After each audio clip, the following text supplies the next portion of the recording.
Bueno, los principales problemas éticos que se enfrenta uno en un centro de investigación gubernamental es la aprobación de proyectos hechos por terceros para el gobierno federal en general, ¿no? Y son en algunos casos proyectos invitados por el Ejecutivo Federal que no necesariamente el Ejecutivo obliga a que sean cumplidos, pero existe el sentimiento de los colaboradores del Ejecutivo de que se deben de aceptar, ¿no? Entonces uno debe de ver la bondad o la viabilidad técnica, económica y social también del proyecto y debe tomar la decisión independientemente de que sean invitados por el Ejecutivo. Uno supone que el Ejecutivo va a entender que primero está eh, el beneficio social y además la bondad técnica, la adecuacia, la idoneidad técnica del proyecto que el optar por un favor para alguien, ¿no? Esos son los principales problemas técnicos, éticos que tenemos en este centro de investigación gubernamental.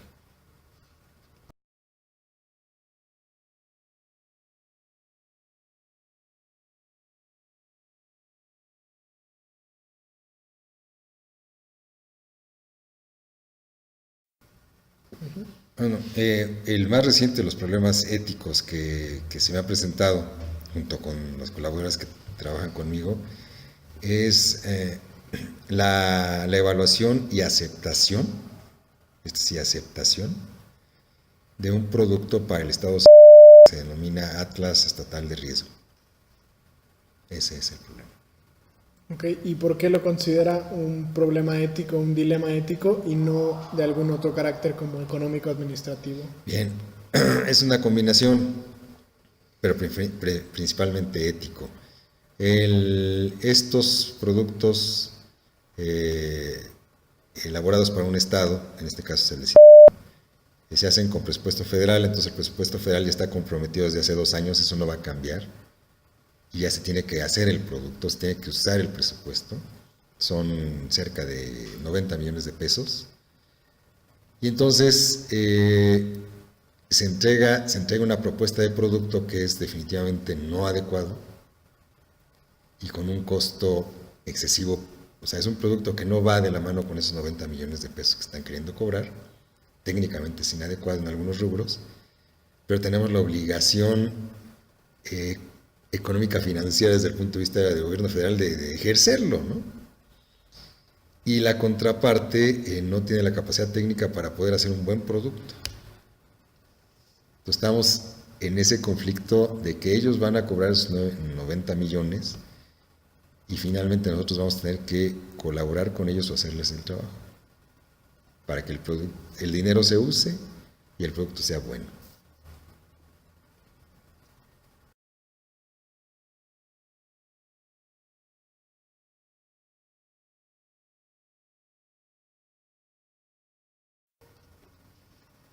Bueno, repitiendo un poco lo que comenté hace rato, el dilema técnico no es, o sea, el producto es inadecuado, hay que hacer un buen producto. El dilema es, yo, mismo miembro del gobierno, del gobierno que está contratando a un externo, al ver que el externo no tiene la capacidad, yo no lo contraté. Me dijeron, oye, hay que asesorar a fulano, ganó una licitación, pero técnicamente no puede con el proyecto y el dinero se tiene que ejercer.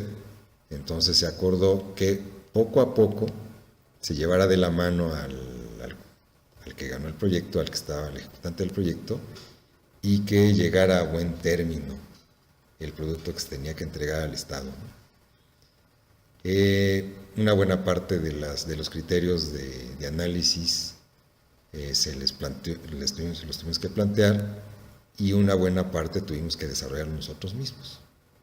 Entonces eso éticamente es incorrecto, pero llegamos a una situación donde no había de otra,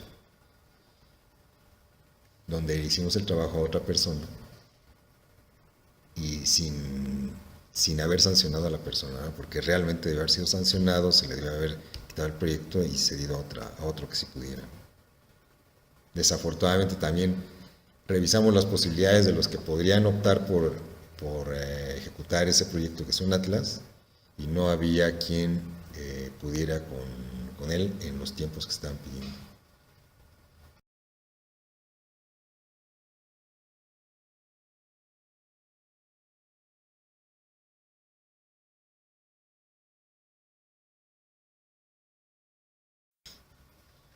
Pues la metodología era tratar en la medida de lo posible de estar dentro de los límites que la ética, dentro de los límites adecuados de la ética, ¿no? Esto es, que el contratado haga el trabajo y nosotros fungir como asesores en la medida de lo posible. El procedimiento es poco a poco ir asesorando al cliente o al que desarrollaba el proyecto físicamente, de manera que fuera él sacando los conocimientos que tiene y pudiera desarrollar de alguna manera los requerimientos del proyecto. Al ir identificando que no había una base sólida en su grupo de trabajo ni en la empresa misma, pues poco a poco nosotros tuvimos que ir interviniendo poco a poco, ¿no? Intervenimos en la elaboración del mismo, en el planteamiento del mismo, y desafortunadamente también, además de resolverles gran parte del proyecto, les enseñamos prácticamente cómo se debe de hacer. Les dimos el know-how gratis.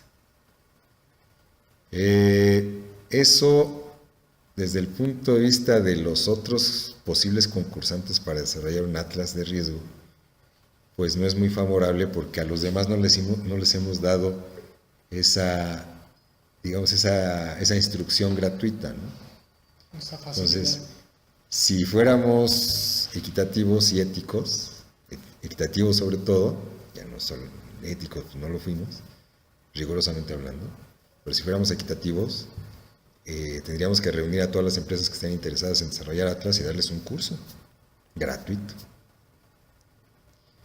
Ese fue el procedimiento en cómo se resolvió el dilema, y aceptamos que no fue dentro de los preceptos de la ética adecuados, ¿no?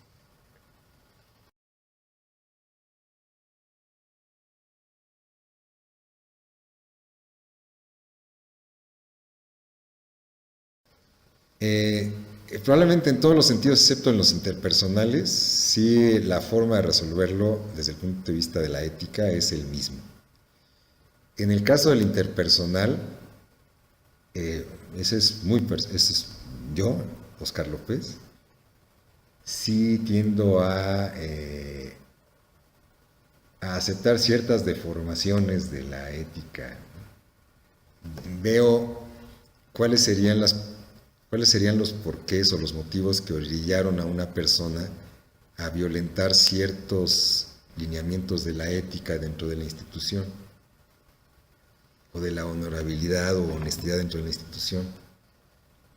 No aplico las normas a rajatabla, pero tengo que ver qué fue lo que le motivó. En el caso administrativo, ese sí no. En el caso técnico tampoco. Pero en el caso interpersonal sí trato de ver cuáles son las motivantes para no haber cumplido con ciertos lineamientos éticos o de honorabilidad y honestidad, ¿no?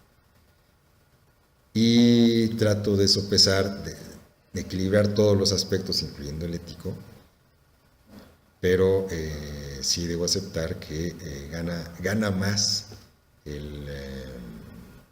aspectos emocionales y morales, ¿no?, sobre la ética, en este caso los interpersonales. Claro, eso implica muchas veces poder llegar a tener problemas con la autoridad de la institución, que no necesariamente piensan de la misma manera que uno, ¿no?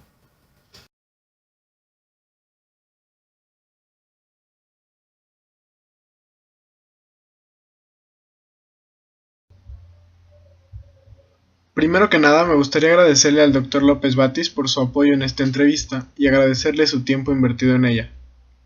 Se vuelve evidente que en el mundo en el que vivimos hoy en día es complicado y muchas veces borroso el proceso de duelo que se vive en la toma de decisiones de cada profesión, especialmente cuando, como menciona el doctor, las cosas son simplemente A o B. Los dilemas éticos sin duda se verán una y otra vez dentro de nuestro trabajo, ya sea que seamos ingenieros civiles, arquitectos, abogados o alguna otra carrera, pues al final la vida y cada trabajo son una constante toma de decisiones que muy pocas veces solo nos involucran a nosotros mismos. Por ello, se vuelve crucial poder comprender las diferencias entre la resolución de un problema y otro, y más que nada poder tener la capacidad de distinguir los procesos y respuestas correctas a cada uno de estos. No hay dos problemas iguales, sin embargo, siempre es bueno tener una cuenta de cada una de las variables que pudiesen influir en ellos. Desde mi punto de vista personal, me parece que el doctor tiene razón en muchos puntos, pues de alguna forma trata de plasmar una conducta ética al máximo posible, sin dejar atrás la posibilidad, como menciona él, de permitir a las personas explicarse y tratar de demostrar el porqué de sus acciones.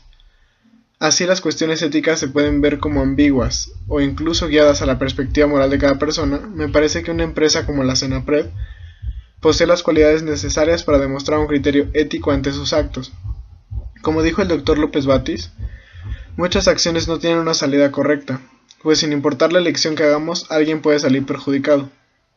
Ahí es donde entra la ética precisamente, tratando siempre de seguir un canon de trabajo en el que beneficiemos a la mayoría sin dañar a nadie en ese camino, o lo que sería lo mismo, el de beneficio y la no maleficencia. Creo que lo más importante de todo siempre será tener la capacidad de examinar las situaciones de una forma ajena a los sentimentalismos e ideologías propios, pues así nos permitimos eliminar las falacias provocadas por nuestras propias opiniones, dando paso no solo a un criterio más real, sino a uno éticamente guiado hacia el bien y no hacia lo que nos conviene a cada uno.